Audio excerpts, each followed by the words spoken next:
That's a lot of power. Alright, what is up YouTube? Today I'm riding the 2023 Indian FTR 1200. This is the FTR R Carbon trim. I wouldn't call it a cruiser, not even close to a cruiser. It looks like a cafe racer to me. If you're comparing to another bike, maybe a BMW R Nine T, maybe a Harley Sportster S, kind of. So that's kind of what I'm comparing this to here. A very interesting looking bike. Indians typically only had cruiser bikes in the past. I believe this is their first take on an actual sport bike. So initially you have a digital display. It's a round display that they use for a lot of their other bikes. It looks like a Harley display, so Harley kind of has the same round digital display, and you can cycle through the power modes here. And traction control, you can turn it on and off, so there's a few different power modes. Bike information, you can do map, GPS, connect your phone. That's pretty cool. A little bit of technology in here. It's got cruise control. This bike has the Brembo brakes with ABS. That's a lot of braking power right there. So initially letting out the clutch is a little bit vague. It's kind of hard to tell where the friction zone is, but I'm getting used to it. Going around a corner, it's not too bad. The bike feels pretty light. Feels like it wants to turn, very easy to turn here. But initially it's very smooth. There's not a ton of vibrations in the handlebars. That's kind of the difference between this and some of the other cruiser bikes, Indian bikes I've ridden today already, is there's not a ton of vibration already. It feels like a 4-cylinder almost with how smooth it is. And we're just in standard power mode right now. I'm just getting a feel for the bike in standard mode. So the throttle's pretty reserved in standard mode, so it's not very on-off. It is pretty smooth. Probably not as smooth as the Scout I just rode, but pretty smooth. I see there's an RPM gauge on the digital display. It's at the bottom, a very small RPM gauge. It revs up to about 9,000 before it redlines. The seating position is really weird to me. I feel like I'm sitting on top of the bike, but my feet are way back here, and my knees are right here, but my feet are way back, so the controls are like all the way back here. So kind of a weird seating position. I'm pitched forward a little bit, so just slightly. It's pretty comfortable so far. This seat, I don't know, this seat is not as comfortable though. After like an hour of riding, this seat would probably be too hard to sit on anymore. Brakes grab pretty well. I wouldn't say they're very touchy. They do engage pretty strongly, but you do have a little bit of brake lever distance to travel before it actually engages. Yeah, initially though, right off the bat, definitely a lot of torque pull there. Pulls pretty hard, and we're just in standard mode here. Once we get out of the slow area, I'm going to switch it to sport mode. So this bike has 120 horsepower and about 87 pound-feet of torque. That's a lot of power for a bike this small. The Harley Sportster has about 120-ish horsepower, so it's probably going to be close to that. The BMW R Nine T, a little bit lower on the horsepower number, but close on torque. It's going to feel pretty close to that in terms of power-wise. Maybe a little bit stronger. We're just going in third gear here, and it's a very calm ride. There's not much to it here, just going down the street. It is pretty easy to manage at lower speeds here. Wow, look at that glare. I can't even see the screen right now, there's so much glare. So I guess that's one of the downsides of this display here. I can't even see it right now, it's full of glare. Let's go to second. There is a good amount of engine braking on this bike. When I let off the throttle, it brakes pretty good with the engine. The clutch is very easy to pull. I can pull it in with one finger, no problem. It's a vague friction zone, so it's kind of hard to tell when it's actually engaging. Oof, yeah. So that hit wasn't too bad, but definitely not. So it's not gonna be soft necessarily. It's not gonna have a soft suspension or anything. This is like a sport bike. But it did soak up a lot of that bump pretty well. So yeah, I just want to talk about the foot controls again, because It is kind of a weird seating position, so I feel like I really have to flex my ankle to reach the rear brake pedal. And I don't know if a lot of people have ankle flexibility issues like I do, but it's kind of taxing to get my foot into that position to hit the brake, the rear brake pedal. Coming to a stop here, low speeds, very easy to balance. It feels really light. I don't think it's the lightest sport bike out there, definitely not. But it feels pretty light. It does give you a little bit of a solid clunk into gear, but it's not overly clunky. It just lets you know that you've gone into gear. But yeah, 4th gear here, 3,000 RPM. It's got some good power.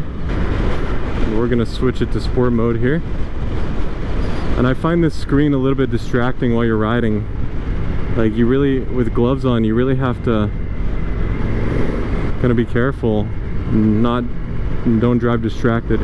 Oh wow, sport mode kicking in there, even in 5th gear. Now, one thing I'm noticing is there's a lot of heat on the rear of my legs. The rear of my legs are getting hot, and not just sun hot. This is exhaust. I can feel a lot of heat coming out from the engine bay, so I'm gonna have to say that's a negative for this bike, is the amount of heat that's coming out. I mean, it gets uncomfortable. You're sitting in traffic, waiting, the bike's getting hot, it's putting all this heat onto your leg. We haven't been sitting a ton, but we've been doing some low speed riding here, and yeah, my right leg is getting pretty hot with that exhaust right there. The seating position and height is pretty low here. I'm barely flat footing actually.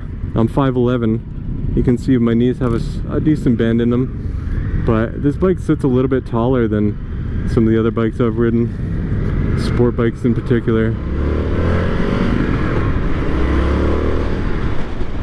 First gear's a little jumpy there.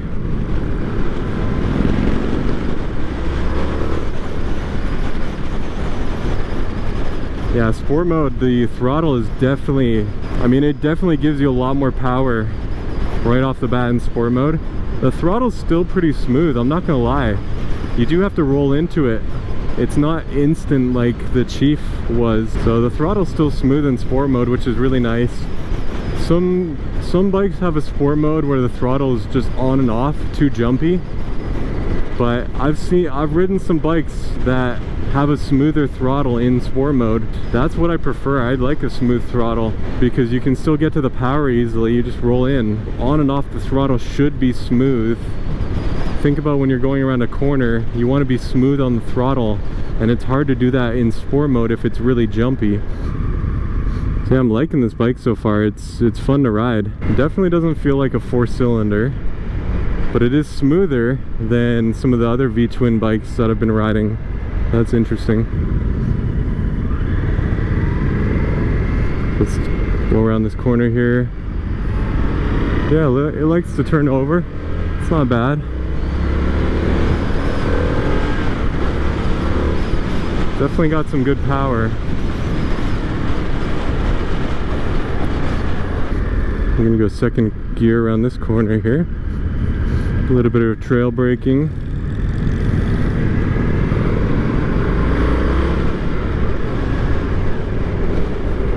So we're in 4th gear, 3,000 RPM. Oh yeah, it's got some pull to it, definitely. Seems like a pretty good power band. This is a great power band for the street too. You get a lot of low end torque. So even in 5th gear, just rolling on the throttle, it's quick. It's got a lot of pickup. Like I said, great power band for the city, the streets. You do want to have a lot of low end torque in the city. This would be a fun bike to rip around the city, take in the canyons. Although I don't know if it would be really that fun going on a long trip. Like anything over 2 hours, you might get sore, you might get tired of the seating position. You can see the foot pegs are all the way back there, and the rear controls.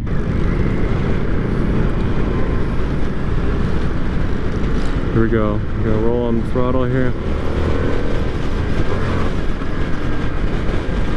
We're in the higher RPMs right now, 5,000, 6,000. Oh yeah, it's got some power up here too.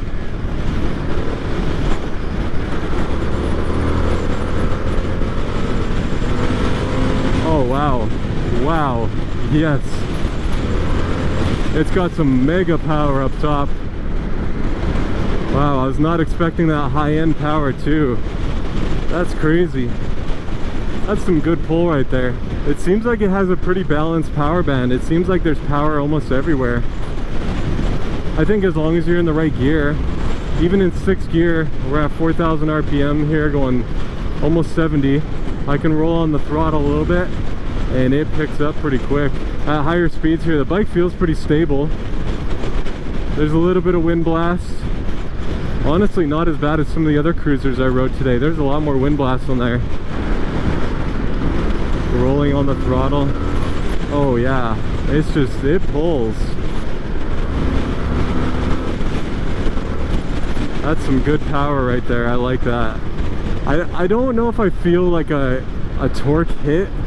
Like when you really open the throttle, you don't feel that torque hit, but it rolls into the power more so than just hitting instantly.